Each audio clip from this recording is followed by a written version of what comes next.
Rezeki datang, kami senang. Bimbing kami Ibu, bimbing kami Ibu, kami ingin maju bersama. Bimbing kami Ibu, bimbing kami Ibu.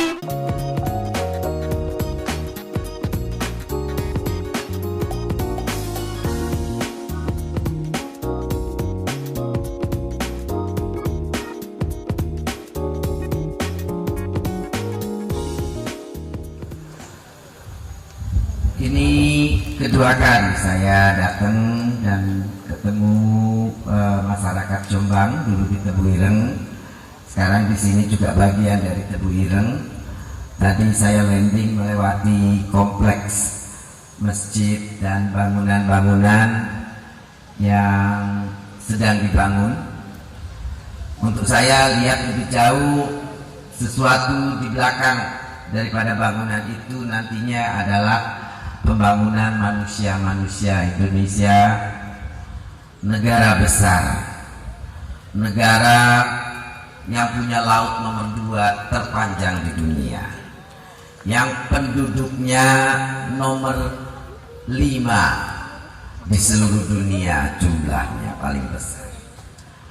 Sudah saatnya kita memulai dengan kerja dan spirit yang tidak boleh pernah berhenti atau melemah, karena tuntutan globalisasi dan kompetisi dunia akan makin kuat dan makin berat.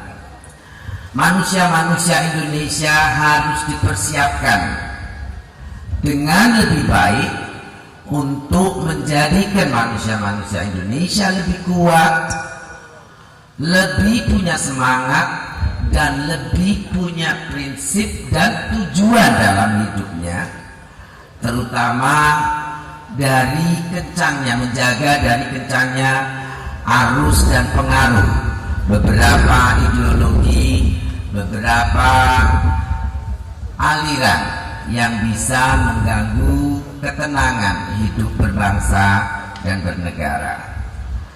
Agama menjadi salah satu pilar yang penting yang akan tetap menjaga norma-norma aturan dan juga etika hidup berbangsa, berkomunikasi, dan juga bertata negara.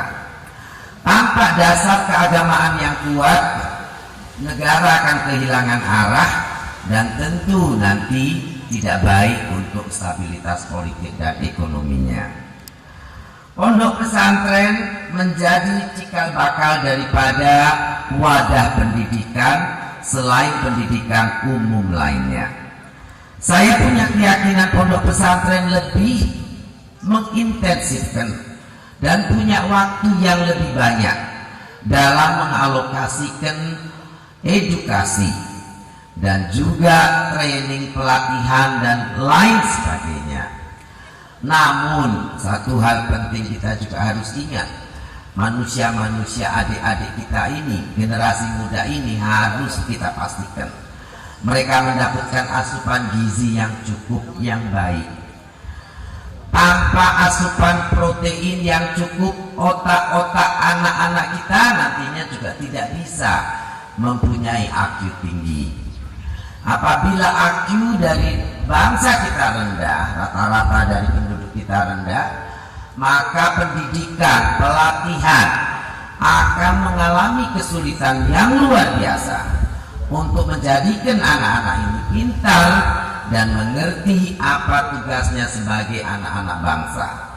Disinilah KKP dengan program-program budidaya ingin memberikan kesempatan, ingin memberikan asupan protein kepada anak-anak bangsa dengan bantuan bioflok.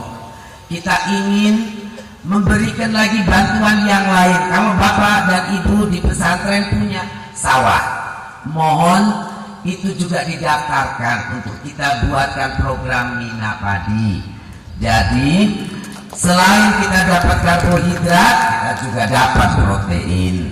Nanti kita tanam ikan nila atau ikan mas atau ikan salem lainnya di antara sela-sela padi.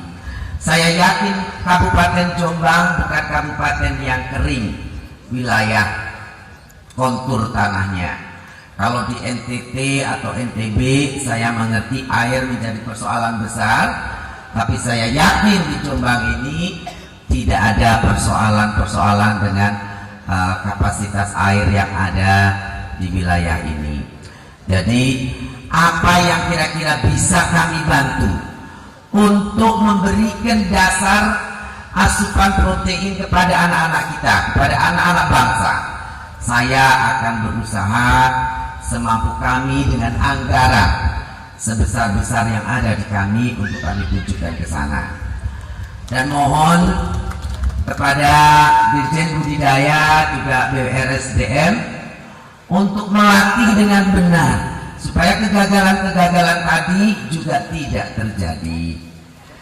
Hadirin sekalian, Gus Solah sebagai kawan, sebagai sesepuh, sebagai senior, kadang gundah gulana hati saya rasanya merasa damai kalau dekat dan bicara dengan Gus dan Ibu. Negara kita menghadapi banyak persoalan yang harus kita selesaikan satu persatu. Persoalan pertumbuhan anak-anak stunting, kemudian juga ekonomi yang berkeadilan. Ini juga PR kita yang harus segera kita gulirkan. Saya ingin selain daripada asupan protein, kita juga memberikan pelatihan kepada para santri yang sudah akan mentas, yang akan mandiri, untuk diberikan pelatihan UMKM, usaha di bidang kelautan dan perikanan. Apabila dimungkinkan, saya kemarin dari Natuna, dari NTB, dari NTT, banyak opportunity. Ikan ini sekarang banyak sekali, pedagangnya yang kurang. Apakah ada niatan santri-santri Tebu Ireng untuk membuka cabang pesantren dan usaha dalam bidang perikanan lainnya? Kami Departemen Kelautan dan Perikanan dengan senang hati akan mencoba untuk membina dan mengasuh dan juga memberikan pelatihan-pelatihan yang diperlukan. Kami juga ingin membuat program nelayan mandiri selain pembudidaya mandiri. Garam sekarang harganya sudah membaik. Kesempatan santri untuk usaha menjadi petani garam. Kemarin di NTT saya dengar cerita dari seorang petani garam asalnya dari Madura. Dia bilang, dulu saya datang ke sini lontang-lantung, Bu. Sekarang saya sudah punya lahan sendiri 1,5 hektar. Dan sekarang harganya 4.000, saya bisa beli mobil. Saya bilang tidak boleh beli mobil, beli lahan lagi dulu. Jadi itulah ternyata perantau-perantau dari Madura ke NTT sekarang jadi saudagar-saudagar garam. Dan garam di NTT pun luar biasa baik karena panasnya lama dan air lautnya masih bersih. Pemerintah di sini membantu dengan membranisasi, memberikan bantuan geomembran supaya garamnya putih dan bersih dan bisa dipakai untuk industri farmasi atau industri aneka pangan. Itu juga opportunity besar. Sekarang ini kita import hampir 2.700.000 ton. Kali 600 rupiah harga garam import itu berarti kurang lebih 1 triliun lebih. Kita mampu sebetulnya. Tetapi ya itu tadi, lahan-lahan pesisir harus dijaga untuk tambak garam. Saya mengerti sekarang di Madura makin kurang lahannya karena dipakai perumahan, dipakai proyek lainnya. Tetapi NTT, NTB itu juga terbuka. Dan saya ingin menggandeng Ponpes Tebu Ireng kalau bisa membuka cabang selain untuk usaha dan bisnis para santri-santri, alumni-alumni Tebu Ireng, juga mungkin untuk membangun pesantren yang sama, menularkan pola pendidikan, pola behavior yang sudah bangun baik di Tebuireng menjadi tersebar di seluruh Indonesia, sehingga orang-orang Indonesia di mana-mana nanti adalah orang-orang yang amanah, orang-orang soleh, orang-orang yang berpendidikan. Kombinasi inilah yang diperlukan untuk sebuah bangsa untuk maju, bukan orang-orang yang penuh amarah, dengki, iri, tawuran kerjanya. Nah, saya yakin Ponpes kehadirannya itu memberikan satu angin sejuk, angin amanah, angin manner is matter itu tertularkan. Karena salah satu problem di elit kita adalah juga manner is matter. Manner itu bahasa Indonesianya apa ya? Budi pekerti. Sekarang ini banyak politikus, banyak orang besar yang mannernya tidak ada, budi pekertinya sedikit kurang. Berantemnya saja kadang-kadang kita lihat memalukan. Kalau Gus Dur bilang dulu katanya seperti anak-anak TK. Nah, ini persoalan.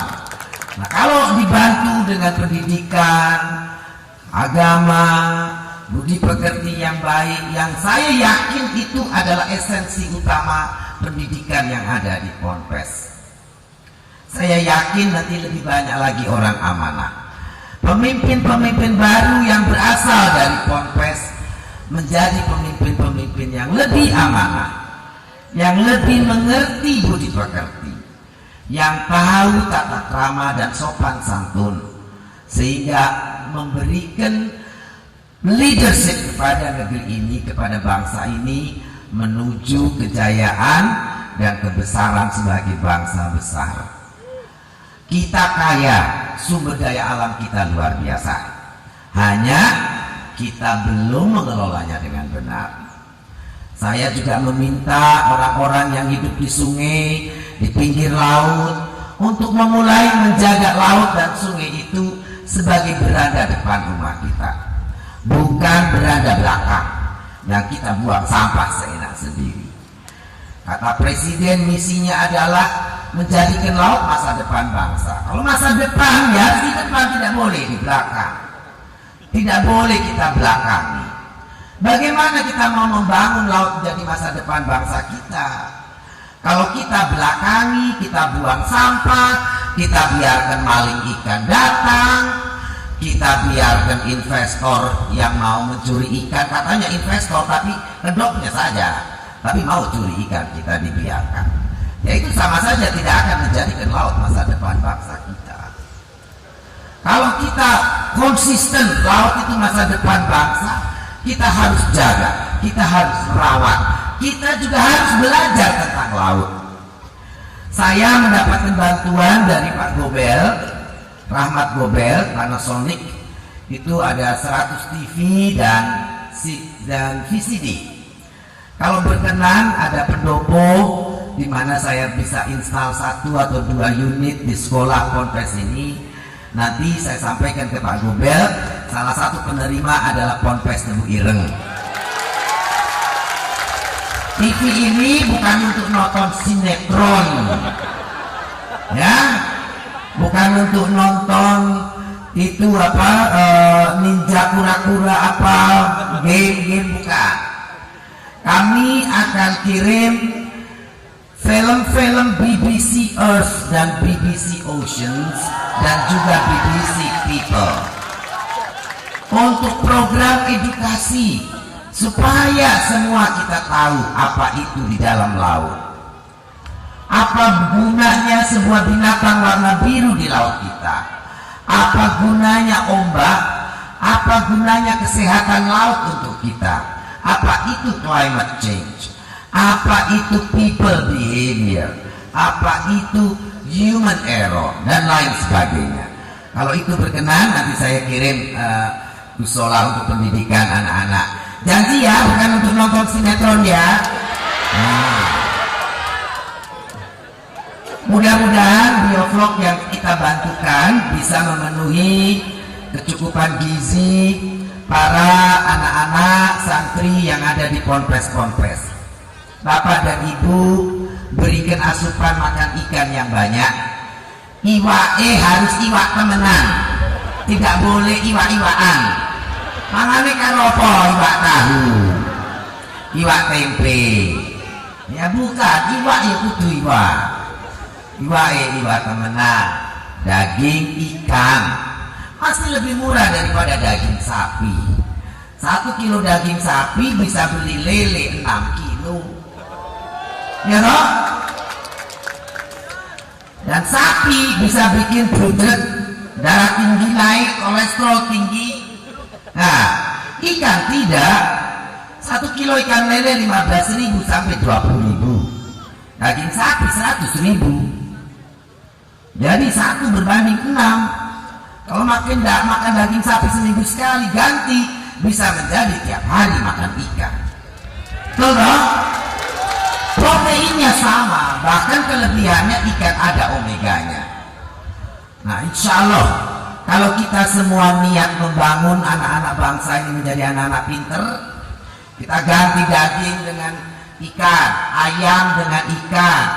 Tahu tempe juga bagus karena itu protein, tapi nyoco ibae tahu tempe tok. Kira-kira seperti itu, Gus Sola dan Ibu dan seluruh pimpinan pondok pesantren. Sekali lagi saya ucapkan terima kasih atas sambutan, dan saya berharap ini bukan yang kunjungan yang terakhir. Yang kedua akan ada terus, nanti saya akan pantau keberhasilan daripada biovlog ini.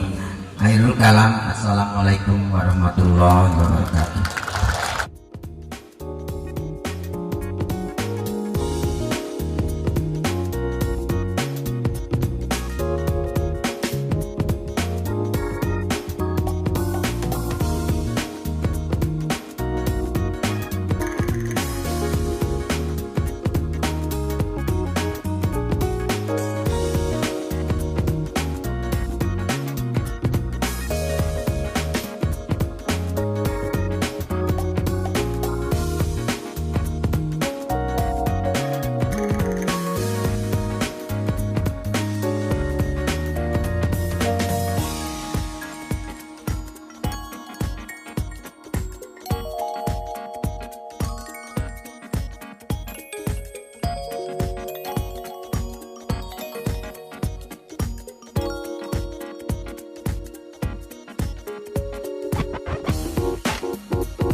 Satu, dua, tiga.